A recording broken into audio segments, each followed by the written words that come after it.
Afghan Taliban regime कुछ मानने को तैयार नहीं है। और एग्जैक्टली क्या चल रहा है उनकी क़यादत के दिमाग में? What are they thinking? मुखिया को मसाइल तवरजी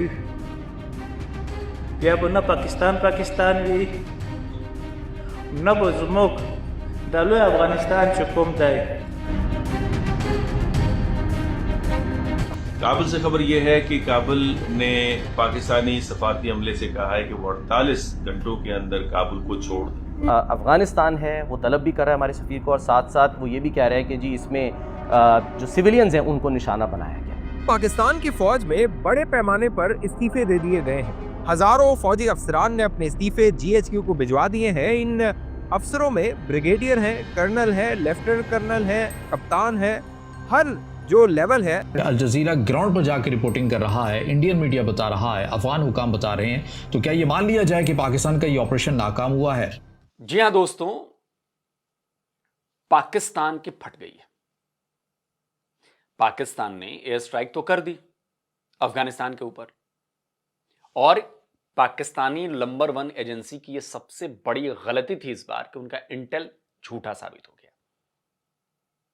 जो इंटेल इन्होंने प्रोवाइड कराया कि वहां पर आतंकवादी हैं, वहां पर आतंकवादियों का पूरा गिरोह है, वो झूठा साबित हो गया। वहां पर मारे गए सिविलियंस, पाकिस्तानी एयरफोर्स ने सिविलियंस के घरों पर बम बरसाए हैं, बच्चे मरे हैं, महिलाएं मरी हैं, बुजुर्ग मरे हैं, और यह बात यूनाइटेड नेशन तक मान ली उसने।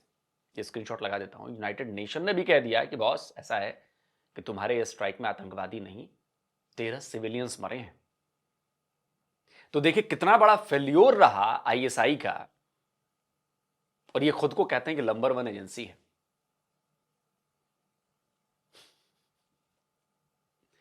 अब